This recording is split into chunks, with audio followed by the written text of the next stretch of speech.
Hello दोस्तों, कैसे हैं आप सभी। आई होप कि आप लोग अच्छे होंगे। तो दोस्तों, आज फिर से हाजिर हैं हम एक नई सीरीज़ के साथ।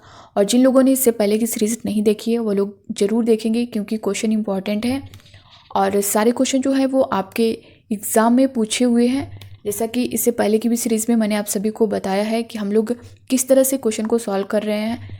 दोस्तों देखिए, सारे क्वेश्चन जो हैं वो रिपीट होते रहते हैं और उसमें से अगर कुछ चेंज भी कर रहा है तो हम अगर एग्ज़ाम में आ रहा है कोई भी क्वेश्चन थोड़ा भी चेंज करके आ रहा है तो हमें वो चीज़ यानी वो क्वेश्चन नया ना लगे और उससे रिलेट कोई भी क्वेश्चन पूछता है तो हम उसे आसानी से कर पाएँ। तो बने रहिएगा वीडियो के लास्ट तक बिना स्किप किए हुए। तो दोस्तों, जिन लोगों ने अभी तक चैनल को सब्सक्राइब नहीं किया है वो लोग सब्सक्राइब कर लें। वीडियो अच्छा लगे तो लाइक करिएगा और ज़्यादा से ज़्यादा शेयर करिएगा। तो स्टार्ट करते हैं आज का पहला क्वेश्चन आप स्क्रीन पर देख पा रहे होंगे। कक्षा में विद्यार्थियों की रुचि बनाए रखने के लिए एक शिक्षक को उचित है। ऑप्शन ए है श्यामपट्ट का प्रयोग करना, बी है चर्चा करना, सी है कहानी कहना, डी है प्रश्न पूछना। दोस्तों, जैसा कि क्वेश्चन में पूछा है, कक्षा में विद्यार्थियों की रुचि बनाए रखने के लिए एक शिक्षक को उचित है श्यामपट्ट का प्रयोग करना, चर्चा करना, कहानी कहना। दोस्तों, सबसे उचित जो होगा ये होगा प्रश्न पूछना। ठीक है, कक्षा में छात्रों की जो रुचि है और जो उनकी उत्सुकता होती है उनको बनाए रखने के लिए ये ज़रूरी है कि शिक्षक छात्र से पूर्वगान से संबंधित प्रश्नों को पूछे, जिसे सामान्यतः प्रस्तावना के प्रश्न भी कहते हैं। इसके लिए शिक्षक में प्रश्न कौशल का होना भी अनिवार्य है। तो ऑप्शन डी जो है ये आपका करेक्ट हो जाएगा। अगला क्वेश्चन देखेंगे, विद्यार्थियों को विद्यालय में खेलना क्यों उचित है। ऑप्शन फर्स्ट है ये उन्हें शारीरिक रूप से सशक्त बनाएगा, बी है ये शिक्षकों के लिए काम आसान करेगा, सी है ये समय बिताने में सहायक होगा, डी ये सहयोग एवं संतुलन का विकास करेगा। तो दोस्तों, इसका आंसर आप लोग कमेंट बॉक्स में फटाफट करिए। विद्यार्थियों को विद्यालय में खेलना क्यों उचित है, इसका करेक्ट आंसर क्या होगा, आप लोग फटाफट आंसर करिए। विद्यार्थियों को विद्यालय में खेलना क्यों उचित है। दोस्तों, ये सहयोग एवं संतुलन का विकास करेगा। ऑप्शन डी जो है ये हमारा पूरी तरह से करेक्ट होगा। ठीक है, विद्यार्थियों द्वारा खेलने से उनका जो शारीरिक विकास है वो संतुलित रूप से होता है और खेलने से छात्रों में सहभागिता और नेतृत्व करने की क्षमता, समायोजन जैसे कई सामाजिक गुणों का विकास होता है। तो हमारा डी ऑप्शन करेक्ट हो जाएगा। अगला क्वेश्चन देखेंगे, परिवार एक साधन है। ऑप्शन एक अनौपचारिक शिक्षा का, बी औपचारिक शिक्षा का, सी है गैर औपचारिक शिक्षा का, डी दूरस्थ शिक्षा का। तो इसका करेक्ट आंसर क्या होगा, परिवार एक साधन है किसका है। तो दोस्तों, ये अनौपचारिक शिक्षा का है। ऑप्शन ए जो है ये हमारा करेक्ट होगा। परिवार कैसा साधन है, ये अनौपचारिक शिक्षा का है। दोस्तों, औपचारिक शिक्षा और अनौपचारिक शिक्षा से रिलेटेड मैं आपको एक अलग से वीडियो दूंगी, आप उस वीडियो को जरूर देखिएगा। तो आपके मन में जो भी डाउट रहेगा वो क्लियर हो जाएगा। ठीक है,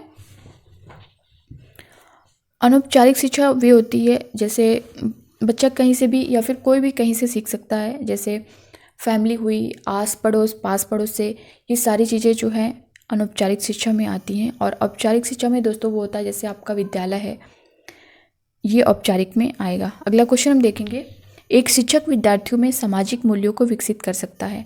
ऑप्शन ए है महान व्यक्तियों के बारे में बोलकर, बी है अनुशासन की अनुभूति को विकसित कर, सी है आदर्श रूप से बर्ताव कर, डी है उन्हें अच्छी कहानियां सुनाकर। एक शिक्षक विद्यार्थियों में सामाजिक मूल्यों को विकसित कर सकता है, महान व्यक्तियों के बारे में बोलकर, अनुशासन की अनुभूति को विकसित कर, ये भी नहीं होगा, आदर्श रूप में बर्ताव कर।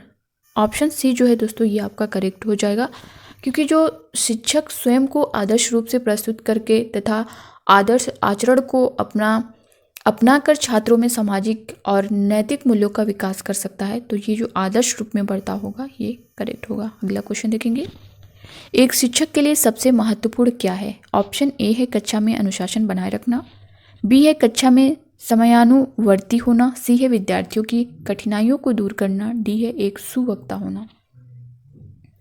तो इसका करेक्ट आंसर आप लोग फटाफट करिए, एक शिक्षक के लिए सबसे महत्वपूर्ण क्या है। कक्षा में अनुशासन बनाए रखना। दोस्तों, क्वेश्चन में क्या पूछा है, महत्वपूर्ण क्या है, कक्षा में समयानुवर्ती होना, विद्यार्थियों की कठिनाइयों को दूर करना। दोस्तों, ये सबसे महत्वपूर्ण होगा, यानी ऑप्शन सी जो है ये हमारा करेक्ट हो जाएगा। शिक्षक का कक्षा शिक्षण के समय कई कार्य और उत्तरदायित्व होता है, परंतु सबसे महत्वपूर्ण कार्य ये होता है कि वह छात्रों के समस्याओं का समाधान करे और उनकी उत्सुकता को शांत करे। तो विद्यार्थियों की कठिनाइयों को दूर करना ये आपका सबसे बेस्ट आंसर होगा। अगला क्वेश्चन देखेंगे, आप एक अति सक्रिय बालक को कैसे सही दिशा लाएंगे? ऑप्शन ए है, उसे पहली पंक्ति में बिठाएंगे तथा उस पर कड़ी नज़र रखेंगे। ये आप निगेटिव वर्ड देख पा रहे होंगे। बी है, उसे कक्षा में कोने में बैठने की जगह निर्धारित करेंगे। ये देख पा रहे होंगे। उसे श्यामपट्ट आदि साफ करने का काम देंगे। दोस्तों ये तीनों ऑप्शन आपको निगेटिव दिख रहा होगा। डी है, उपरोक्त में से कोई नहीं। तो क्या आप इन तीनों चारों ऑप्शन में से कौन सा करेक्ट होगा? आप लोग अपने आंसर करिए। जैसा कि मैंने बताया है दोस्तों, बच्चों के लिए जो है पॉजिटिव वर्ड यूज़ करना है। यहाँ पे आप सब देख पा रहे होंगे। उस पर कड़ी नज़र रखेंगे, कोने में बैठने की जगह निर्धारित करेंगे, उसे श्यामपट्ट आदि साफ करने को कहेंगे। ऑप्शन डी है, उपरोक्त में से कोई नहीं, यानी डी ऑप्शन जो है ये हमारा करेक्ट हो जाएगा। अगला क्वेश्चन देखेंगे, पृथक पृथक समजातीय समूहों के व्यक्तियों के प्रति बच्चों की अभिवृत्ति साधारणतया आधारित होती है। ऑप्शन ए है, उनके अभिभावकों की चित्रवृत्ति पर। बी है, उनमें समकक्षों की अभिवृत्ति पर। सी है, दूरदर्शन के प्रभाव पर। डी है, उनके सहोदरों की अभिवृत्ति पर। तो क्वेश्चन नंबर 27 का करेक्ट आंसर क्या होगा ये आपको बताना है। 27 का करेक्ट आंसर, चित्रवृत्ति का मतलब क्या होता है? ये चित्रवृत्ति होता क्या है दोस्तों? तो ये इससे तात्पर्य होता है अध्ययन में रुचि न लेना। अब आप लोग अपने आंसर करिए। उनके अभिभावकों की चित्रवृत्ति पर, उनमें समकक्षों की अभिवृत्ति पर। सी है, दूरदर्शन के प्रभाव पर। डी है, उनके सहोदरों की अभिवृत्ति पर। इसका जो करेक्ट आंसर होगा, उनके अभिभावकों की चित्रवृत्ति पर। ए ऑप्शन जो है ये हमारा करेक्ट हो जाएगा, क्योंकि बच्चे जिस परिवेश से आते हैं उन पर उनके परिवेश का सीधा असर पड़ता है और उनके अभिभावकों के गुणों का स्थानांतरण उनमें होता है, और इसमें परिवार और अभिभावक की भूमिका सबसे महत्वपूर्ण होती है। तो इस तरह से ऑप्शन ए जो है ये करेक्ट हो जाएगा। अगला क्वेश्चन देखेंगे, आपको अपनी कक्षा में 2 मंदबुद्धि बच्चों को बैठाने के लिए बोला गया है। आप क्या करेंगे? ऑप्शन ए है, उन्हें अपने विद्यार्थियों के रूप में ग्रहण करने से इनकार करेंगे। बी है, प्रधानाध्यापक को उन्हें किसी और कक्षा में जो कि मंदबुद्धि बालकों के लिए विशेष रूप से चिन्हित है में बैठाने के लिए बोलेंगे।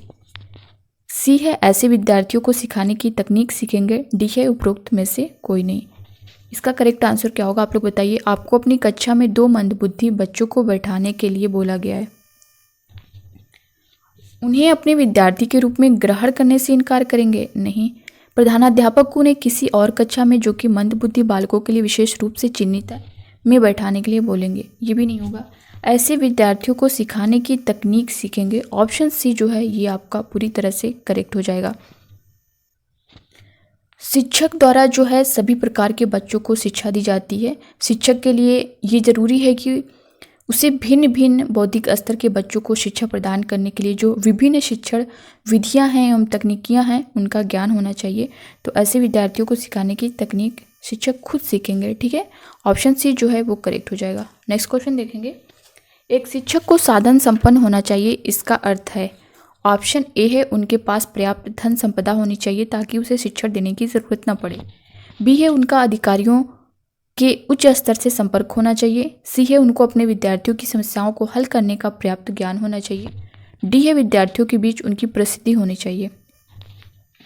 एक शिक्षक को साधन संपन्न होना चाहिए, इसका अर्थ है उनके पास पर्याप्त धन संपदा होनी चाहिए ताकि उसे शिक्षण देने की जरूरत न पड़े। उनका अधिकारियों के उच्च स्तर से संपर्क होना चाहिए, ये भी नहीं होगा। ऑप्शन सी है, उनको अपने विद्यार्थियों की समस्याओं को हल करने का पर्याप्त ज्ञान होना चाहिए। ऑप्शन सी दोस्तों ये आपका करेक्ट हो जाएगा। छात्रों की समस्याओं के समाधान के लिए शिक्षक को पूर्ण ज्ञान होना बहुत ही ज़रूरी है, तो हमारा सी ऑप्शन पूरी तरह से करेक्ट होगा। नेक्स्ट क्वेश्चन देखेंगे, बच्चों में संवेगात्मक समायोजन प्रभावी होता है। ऑप्शन ए है व्यक्तित्व निर्माण में, बी है कक्षा शिक्षण में, सी है अनुशासन में, डी है उपरोक्त सभी। तो दोस्तों बच्चों में संवेगात्मक समायोजन प्रभावी होता है, ये व्यक्तित्व निर्माण में, कक्षा शिक्षण में, अनुशासन में। तो हमारा डी ऑप्शन जो है ये करेक्ट हो जाएगा, उपरोक्त सभी। क्वेश्चन नंबर 30 का जो डी ऑप्शन है ये आपका पूरी तरह से करेक्ट हो जाएगा। तो दोस्तों ये थे 30 क्वेश्चन आपके कंप्लीट हो चुके हैं, यानी यूपी टेट 2011 में जो सीडीपी के 30 क्वेश्चन पूछे गए थे, इससे पहले की सीरीज़ से मैंने स्टार्ट किया है फर्स्ट सेकेंड, और आज की जो सीरीज है आपकी थर्ड सीरीज है। इसमें 30 क्वेश्चन 10-10 क्वेश्चन मैंने डेली दिया है, और आज की इस सीरीज में 30 क्वेश्चन आपके कंप्लीट हो चुके हैं।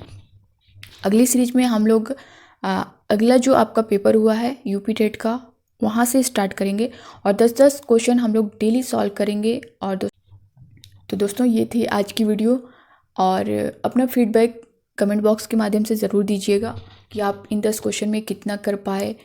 बाकी मिलते हैं नेक्स्ट वीडियो में, तब तक के लिए बाय बाय, टेक केयर, खुश रहिए, पढ़ते रहिए, वीडियो को ज़्यादा से ज़्यादा शेयर करिएगा, नए हो चैनल पर सब्सक्राइब करिएगा। Thank you.